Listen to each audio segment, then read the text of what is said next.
Hey everybody, welcome back to another episode of the Mr. Productivity Podcast. Before I introduce my guest today, please head on over to my website, mrproductivity.com, M-I-S-T-E-R, mrproductivity.com, because when you sign up for my free email newsletter, you can get a free, no obligation 45-minute call with me, mrproductivity.com.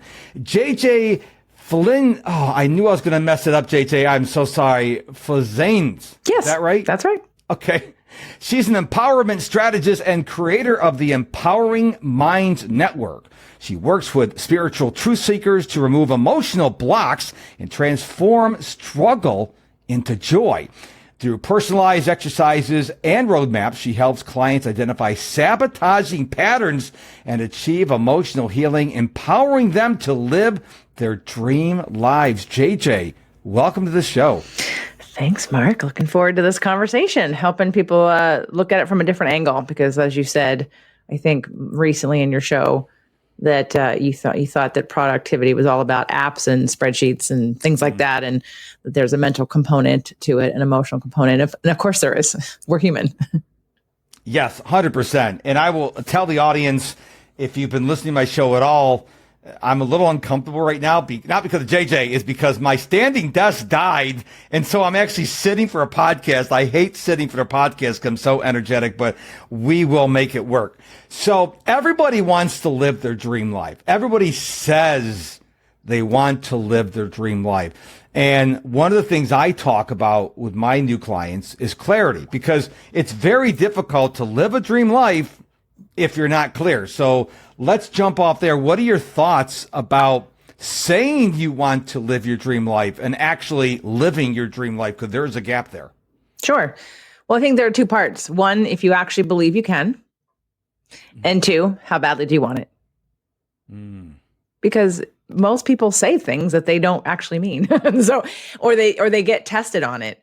If you can say something, but if like people say all the time, oh, I'd like to be healthier, but do you see them taking any action towards getting healthier? They don't. They say they want to be healthier, or they say they want to lose weight, or they say they want to do things, but they're not doing the things someone who actually wants to do that does.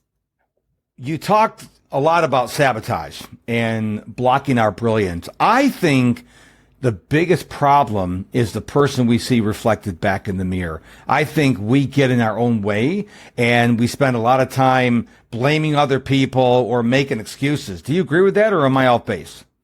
No. Yeah. We make excuses, but let me explain sort of the components of what blocks someone's brilliance. And there's more than this, but I'm going to start with these four. Okay. So the first one would be a concept that Gay Hendricks writes about in his book, The Big Leap, called upper limits. And an upper limit is how much we think we deserve.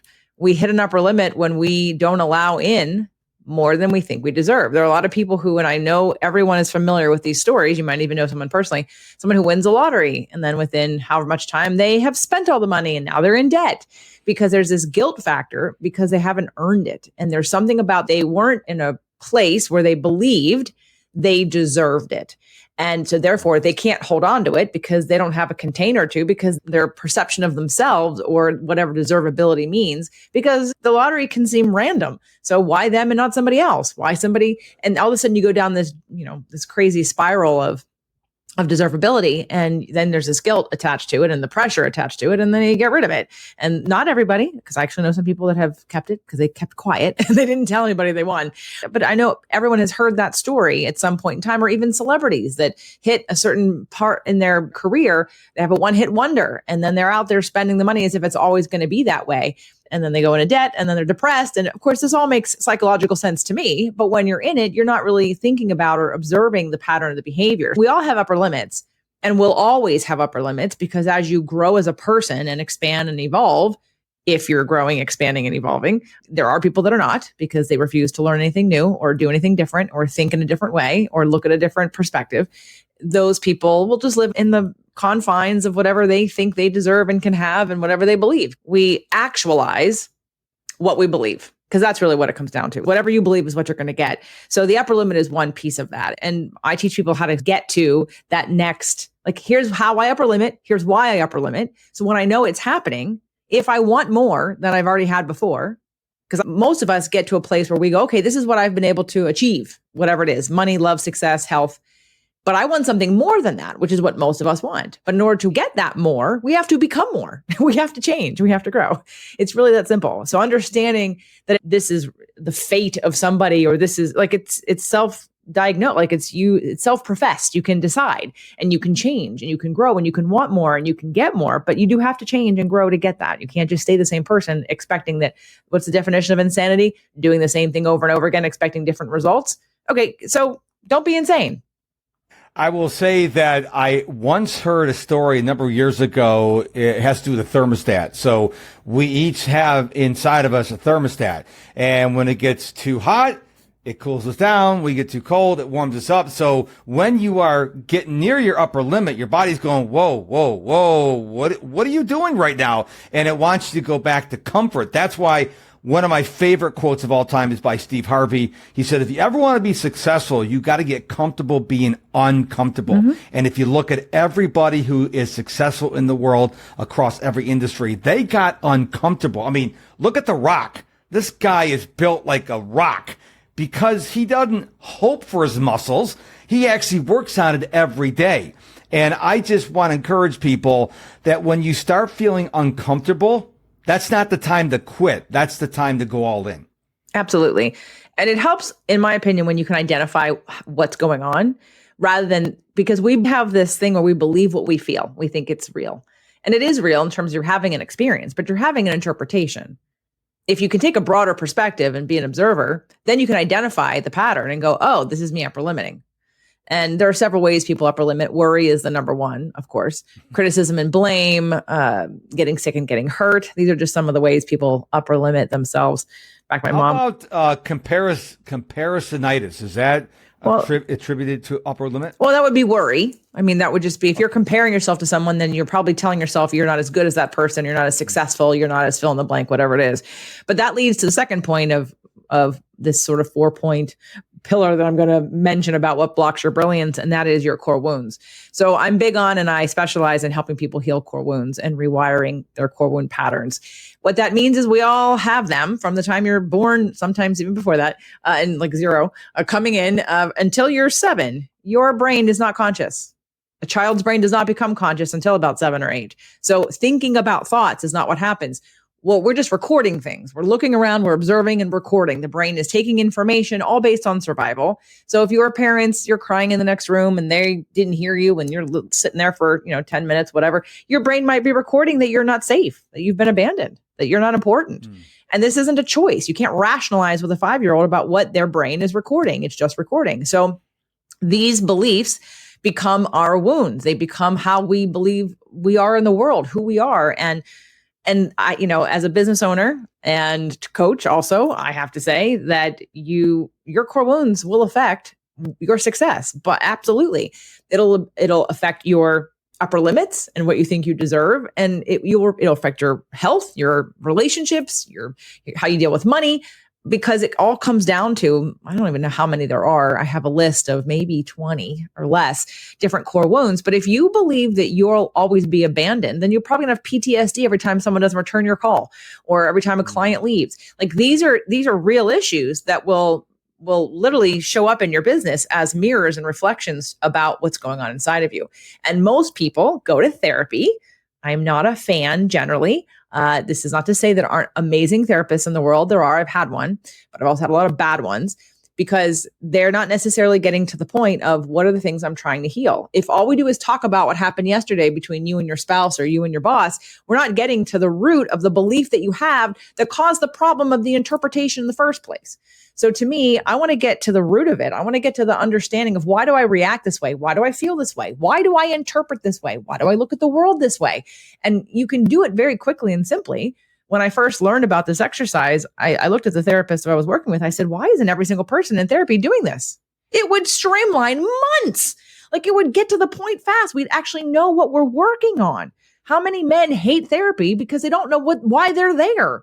All you do is go and talk. Okay, now what? How do I know if I'm getting any better? How do I know if it's working? You don't, because there's no structure. And I'll stop there because I have a whole 90-minute talk on my website called The 3 reasons why talk therapy is ineffective.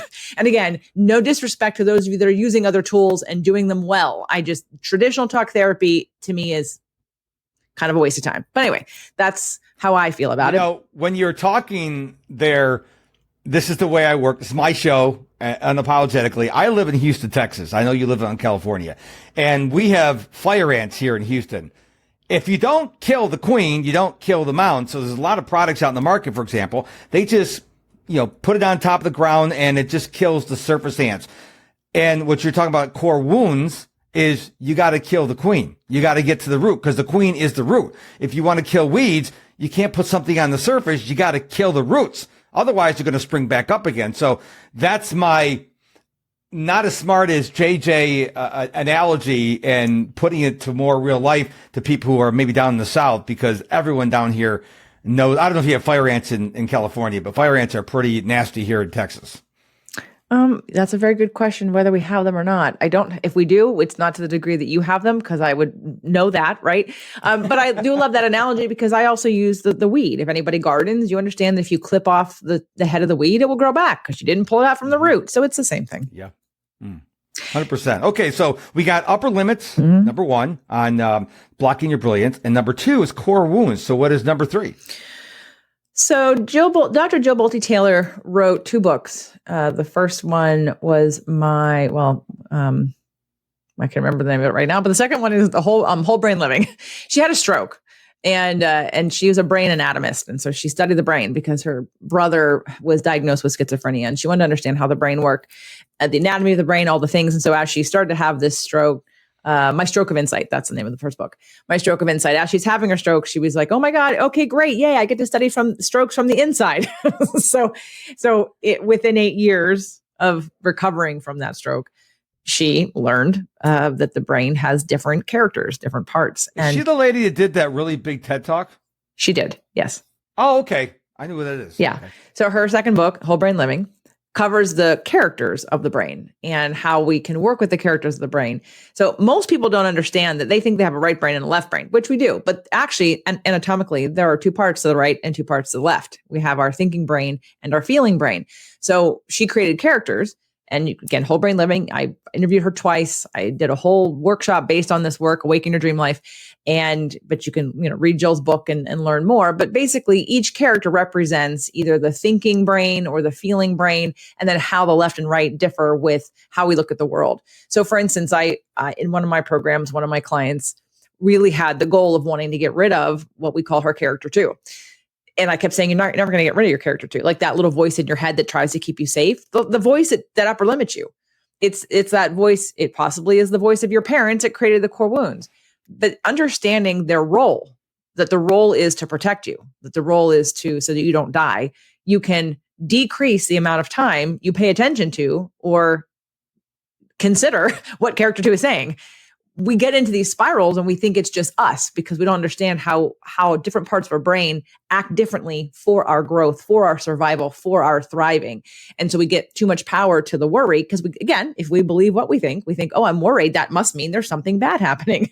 We don't understand that it's us just trying to protect ourselves from dying, from being embarrassed, from annihilation, whatever your fear is, right? And then we get to go, okay, is that a real fear? If it's not a real fear, then it's a story that keeps me small and keeps me upper limiting and keeps me believing whatever the core wound is trying to tell me, that I'm not good enough, not smart enough, not resilient enough, not pretty enough, not skinny enough, whatever. So it's another way to look at how our brain works and to strengthen that. There's so much research about how to open up new neural pathways and create neuroplasticity, which is needed to overcome upper limits, which is needed to overcome and to rewire core wound patterns.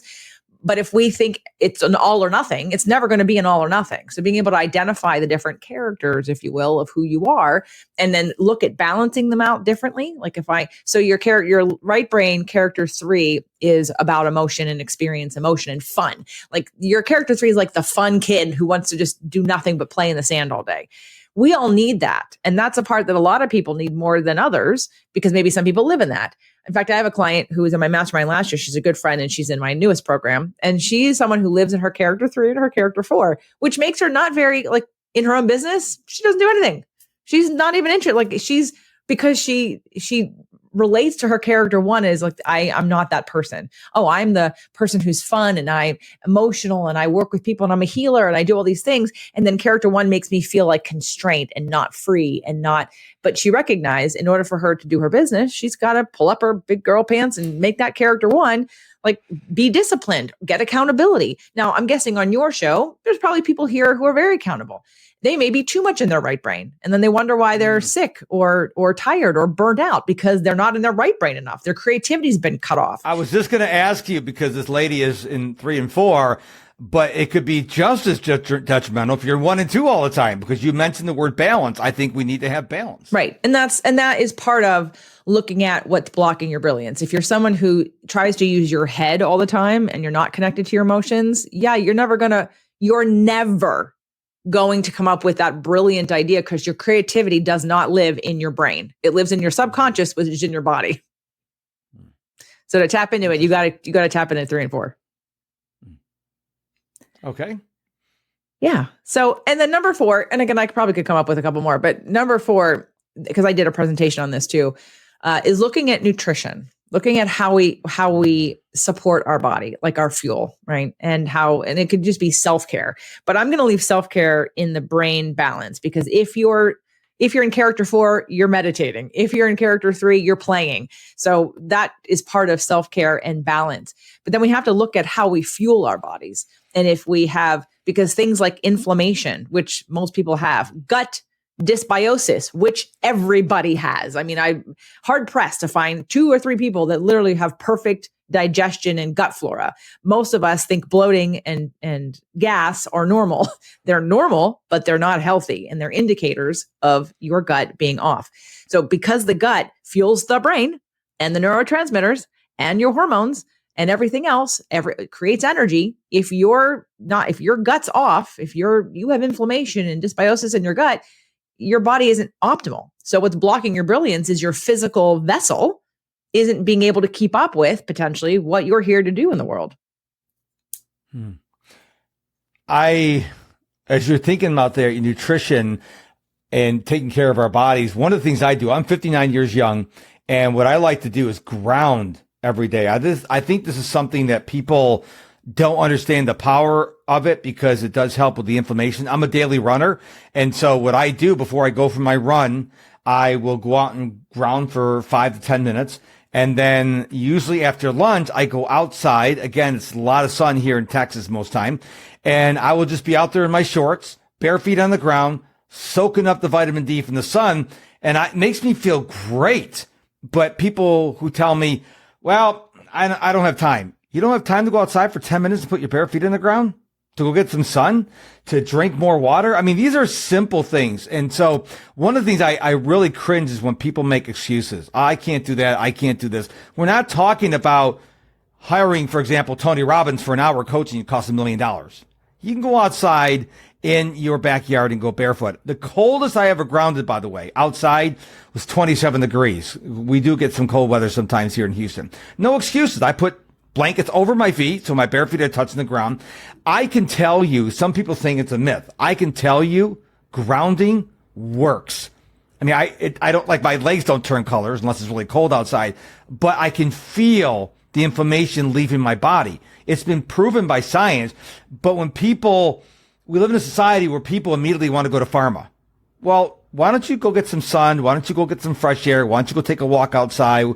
Why don't you use pharma as a last resort instead of a first resort? And that's something I'm a really big fan of. Pharma has its place, but I don't think it should be the first thing in most cases. I think taking care of yourself, like you said, nutrition, eating well, getting outside, I think we should start there first and see if that takes care of our problems of not, if we're lethargic, we're not taking care of our body, which means we're not going to be productive. Absolutely. Right. We need energy to do things, and energy can be drained in many ways. The first one being physical, but also there's emotional.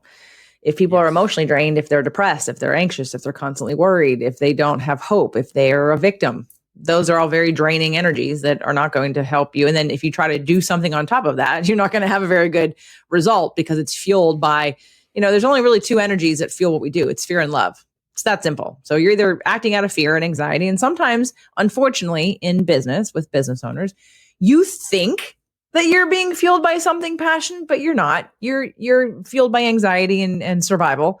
And what if I don't do this, and FOMO, and I have to do this? And then there's the, I'm a workaholic because I'm making money, right? So again, that goes back to the balance and the belief, which, at the end of the day, if you just want to tap into two things, is this being fueled by love, or is this being fueled by fear? And if fear is anything about scarcity, anything about scarcity in any way, shape, or form, then it's fear. And that will wear you down. That will absolutely put you in a state of possibly being burned out, because then it's going to feel hopeless. Because if you never get to a solution, if you never get to a resolution that brings joy and peace and love and excitement and passion, then you're going to wonder why you keep doing this. So I live by the 3-2-1 methodology, and I'm going to go backwards. Instead of going 3-2-1, I'm going to go 1-2-3. So an hour before bed, I'm going to bed at 8:30 every night, and I'm up at 4:30 every morning. No more electronics. For the most part, I'm not perfect. Sometimes I do check my phone. 2 hours before bed, no more drinking water. And 3 hours before bed, no more food. And that's when I cut off stress. Stress is going to happen in our life. So if my wife wants to have a discussion, I'm like, okay, is this about the house burning down tonight? If it's not, let's wait till tomorrow. Because when I was stupid enough to start an argument with my wife too close to bedtime, guess what? I can't sleep, because now my brain is racing. So I think we need to have a bedtime routine. And one of those things is, even if you have kids, find a way to is this crucial, or can we talk about it in the morning? Because when you are allowing yourself to be stressed, whether you're watching the news or having a fight with someone, it's going to affect your ability to get a good night's sleep, which is going to affect your energy the next morning, so you won't be as productive as you might want to be. Yeah, I have a tool even to help with that idea of stress, because stress is perception. Stress isn't real. Stress is how we interpret things. You may say, oh, well, this is really stressful. Well, but for someone else, it may not be stressful at all. So the difference is perception. That's a really good point, because, we're talking about nutrition, and you may say, oh, I can't stand the taste of apples. I'm like, oh, I love apples. Again, same piece of fruit. You look at it one way, I look at it another way. So I never thought about that. Stress is perception. Just like, what was that? Eleanor Roosevelt said, no one can make you angry. Correct. You choose to be angry. Well, people would say, no, I don't choose to be angry. I have a reaction that I'm angry, but I don't understand it. And so this is, again, sort of the deeper dive into when I've had a lot of male clients in my personal training, as I was kind of retiring from being a personal trainer into dealing with just emotional stuff, really, in business.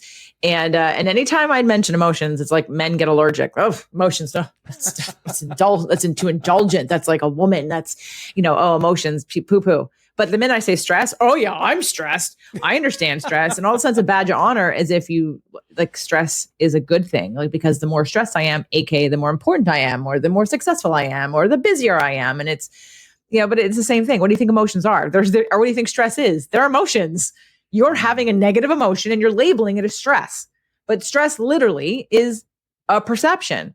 It's an interpretation of something. And I'll tell you, so this is something I normally teach when we go a little deeper in emotional things. But this is basically stress reduction. I don't believe in stress management.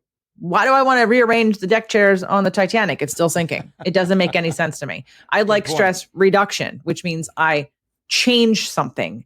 I change the way I look at it. I change my response to it. I understand it differently. I get my need met. And the need conversation is something people don't have. This is based on the work of Dr. Marshall Rosenberg. He wrote Nonviolent Communication. Hated the title, kept it from reading, that kept me from reading it for a long time. And I took a bunch of classes, and I was even thinking of becoming one of their trainers, except that I teach something very differently. I take the work, which is brilliant, and I add a twist to it, because that's how my brain works. So this is a sheet, and I have it. If you went on my website, you could not find it, because I do not offer it for anyone, because you need the understanding of what to do with it. So that's sort of the teaching that I'm going to share with you right now. And it's 3 points. And I call it 3 steps to effective communication, but it's really 3 steps to stress reduction. I actually could rename it. That sounds much better for your audience, and for men in general, and for people in general. So it goes like this. The first question, once you download and print 1,000 copies of it, and you have it everywhere, at your desk, in your car, in your bag, on your refrigerator, in your bathroom, anywhere you are on your desk, in your wallet. And then I didn't I have a client of mine that designed sort of like Instagram, like pictures of the feelings and needs list so that you could have it on your phone if you didn't have the sheet with you. But step one is figuring out what your feelings are, identifying feelings. So on this list, there are 100 different feeling words. And I bet you if I asked you or your audience, how many feelings are there? It might give me, if you're good, you might give me 10. You might be like angry, mad, sad, happy. Like it wouldn't be there's 100.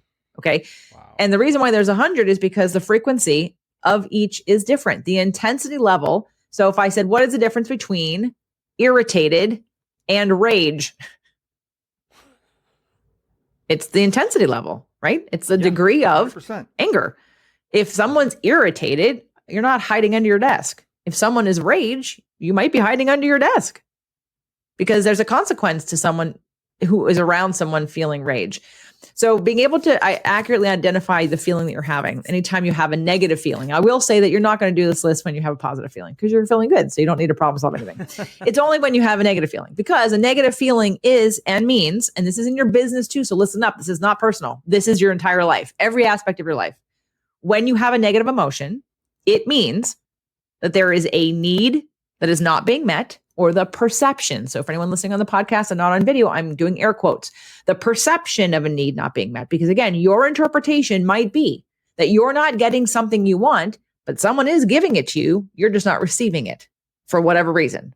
I use love language as a really easy, someone's love language might be acts of service and the person wants touch. If they're not getting touched, they keep saying to themselves, he doesn't love me. He doesn't love me. He doesn't love me. She doesn't love me. She doesn't love me. But they're ignoring that they're giving them acts of service as a form of love, but they're not receiving that because it's not how they interpret love. So here's a case where it's happening, but you're just not receiving it. So you're upset. You're having a negative emotion. So negative emotion. So figure out the feeling first. Number two. Before you go to number two, I just want to say Gary Chapman's book is phenomenal. Yep. And when I read that book, it was an eye-opener for me because my wife's love languages are time and words of affection. Mine are gifts. And so for her birthday and stuff, she doesn't want presents. She'd rather have me just hang out with her for an hour, which they don't sell on Amazon. So I actually spend the time with her because that's her love language. That's what she wants. And you can't judge someone based on their love language. You can't say you're wrong. We all have different love languages. And so any of the guys out there listening to the show, if you don't know what your wife's love language is, find out. If you've been married more than a year, you should know. I mean, women are pretty clear on what it is. And I bet your wife knows, I shouldn't say wife, your spouse knows. I guarantee you, your spouse, if they're female, they know what your love language is. Men are pretty much like Gomer Pyle. We're pretty clueless sometimes.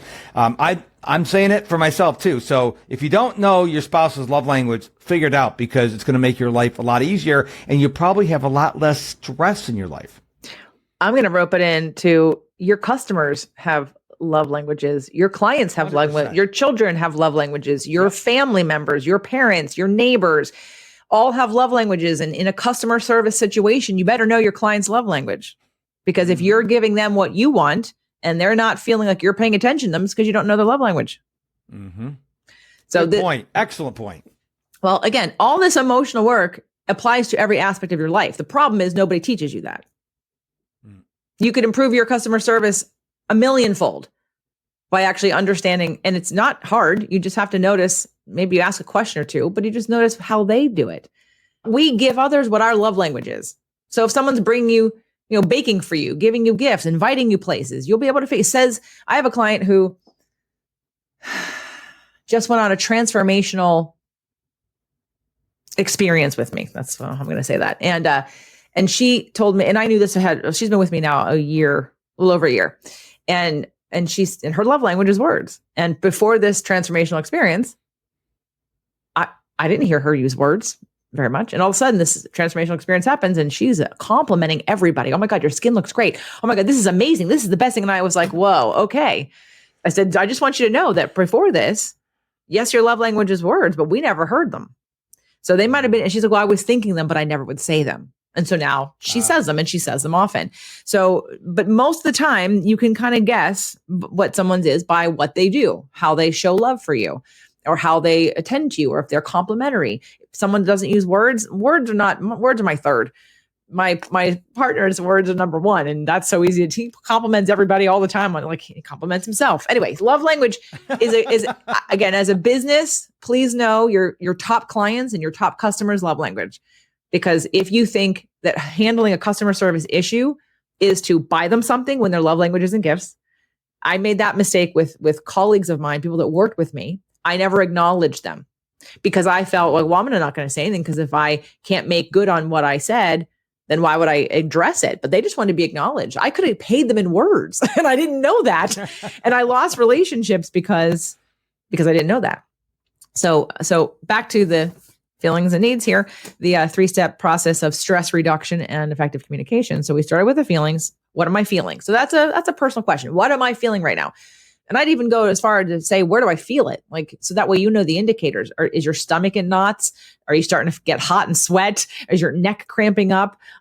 Just try to connect it to a physical experience. So that way, next time it happens, you know what it is without having to sit and do this practice. So the second is what need is not being met. And again, this isn't being needy.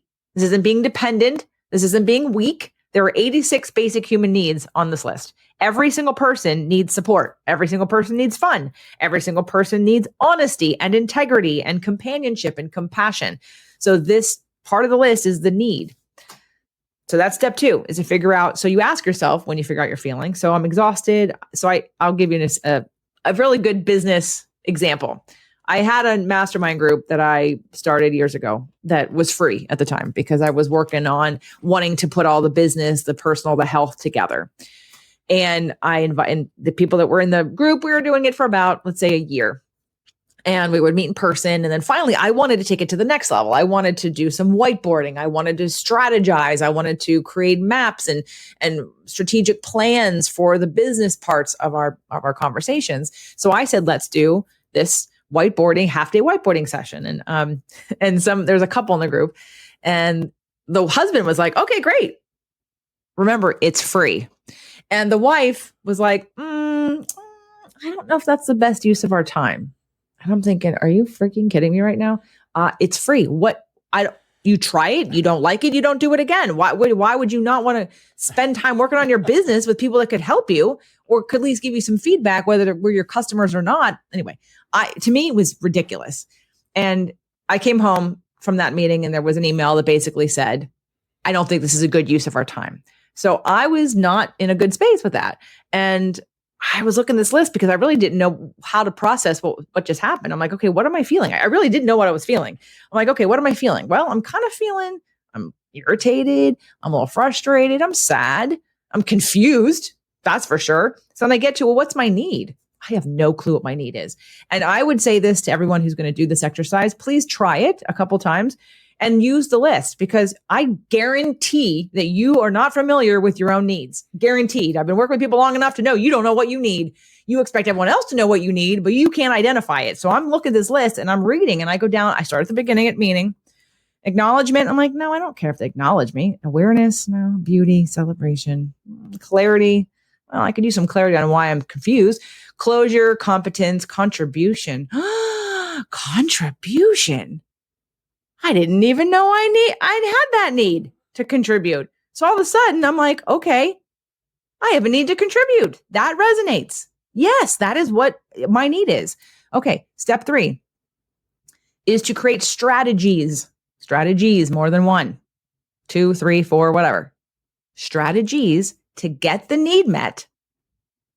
And here's the most important part. That does not require anyone else to be different.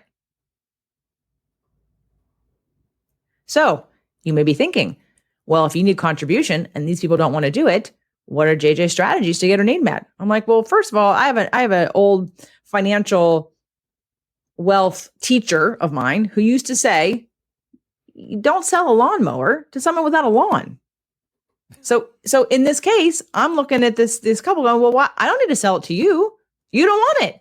Let me go find somebody that wants it. All of a sudden, my brain started like being creative about all the ways I could contribute, because I know there will be people out there who would like some free mentorship about how not to make the same mistakes I did in my business and to have somebody mentor them through some of the beginning stages of entrepreneurship and all the things that we were talking about. So I went from frustrated, confused, and sad to clear and now feeling motivated, passionate, and excited about now creating and being very clear about what I was going to do about that. So again, and I have to repeat that third step about the strategies, because here's where most people go wrong. They go, oh, I need her to, I need him to. No, and no. It cannot depend on anyone else. Your need is your need. Now, other people can help you with that need, like companionship. If you are a single person, you may say, well, I can't be my own companion. Well, I would argue, yes, you can. You could be quiet. You could meditate. You could be with yourself. You could learn more about yourself and give yourself the flowers. Go out dancing. Take yourself out to a movie. Take yourself out to dinner. You can be a companion for yourself. But if you would like human connection, you find friends, coworkers, people that you like, and start putting on the schedule once a month, a weekend out or a night out or something with somebody. Invite people to spend time with you. You don't have to rely on one person. Make your husband, wife, spouse, whatever child be that companion. Oh my gosh, I can't even imagine being the object of that. That would feel so not free because you're relying on me to get your need met. No. So you really want to, this is a very simple exercise, but I'm going to tell you right now, it is the hardest. I take people through year-long programs, sometimes 2 and 3 long, and I still have to keep coming back to what's the feeling and what's the need. I don't care what the topic is. No topic it will not apply to this. This will apply to every single topic in every single situation. Your clients, I taught this to a business, and they saved hundreds of thousands of dollars on lawyer fees, because instead of when a customer would call to complain and the husband would lawyer up because he was ready to fight the complaint, I'm like, what's your client's needs? All of a sudden they started listening differently. And all of a sudden their client was happy with what happened. And they never needed to have a lawyer. They saved hundreds of thousands of dollars in customer service because they weren't reactive to a complaint. They actually listened for what the customer's need was and then figured out how to try to help them get that need met. Wow. Like I told you in the beginning, this podcast is geared toward leaders of small to medium-sized businesses. If anybody's listening to this conversation or watching it and you go, well, how does this apply to me? You need to go back to the beginning and listen to it again, because what JJ shared with us over the last 37 plus minutes is gold. I mean, she talked about blocking your brilliance. She talked about 4 things, and she talked about 3 steps to stress reduction. Everybody who's a human being can benefit from those 7 things she gave us on the show today. But JJ, before I ask you where we can find you online and find out more about you and work with you, I want to ask you this question. Is there anything else you want to share with the audience? I mean, you gave us a ton of information already, but is there anything else you want to make sure that you didn't leave this episode with and you didn't tell the audience what was on your heart? I would just encourage people to look within more to how you're creating your reality through your interpretation, through your core wounds, through the things. And you don't have to know all those things. In fact, if you walk away with anything, just download this. And I didn't give you that link yet. And I'll say it here, but then you can put it in your show notes. It's jjflizanes.com/feelings list, because you will not go to my website and find this. Because like I said, it needs explanation. You need to know what to do with it when you get it. I don't want people downloading it and going, well, now what? So it's only after I teach it do I then share where to get it, and you can download it for free. But, just this, if you focused on this in all the areas, in fact, I work with people that I'll just start with, they're not the happiest they can be. They don't know why. I said, okay, great. Without a scenario, just go to the needs list. Just go to the needs and circle every need that's not being met that you want to have met. Now, if you don't care about beauty and you don't care about, procreation, then you're not going to circle that. But look at the needs list. Just start there, and then it'll give you a map. It'll create a place for you to start on how to create or stress reduce and to get your needs met, so that you can check off some of these boxes, and all of a sudden you can have the things in your life that you didn't even know you need. but somehow your subconscious knows you need them. And so you might be telling a story or being in pain or having excess stress for no good reason. This is a tool to reduce your stress. This is a tool to increase your business and customer service. This is a tool to increase the relationships in your life. And there is no part of this that will not benefit you with your children. Oh my God, please, with your children, give them the list and walk through it with them. Help them identify their own needs. It's so needed. It is so important. And that's all I would say. I have a ton of free stuff also, podcasts, whatever, 90-minute presentations, webinars, master classes, whatever, on a bunch of different stuff. So the content keeps going. But I think the biggest message I always have for people is that most of the things you stress about are unnecessary, and you can fix it. And you do have to dive a little bit into your heart, because in my opinion, everything we do, every choice we make is about how we want to feel. Your feelings drive every decision that you make. And if you don't think your feelings matter, check it again.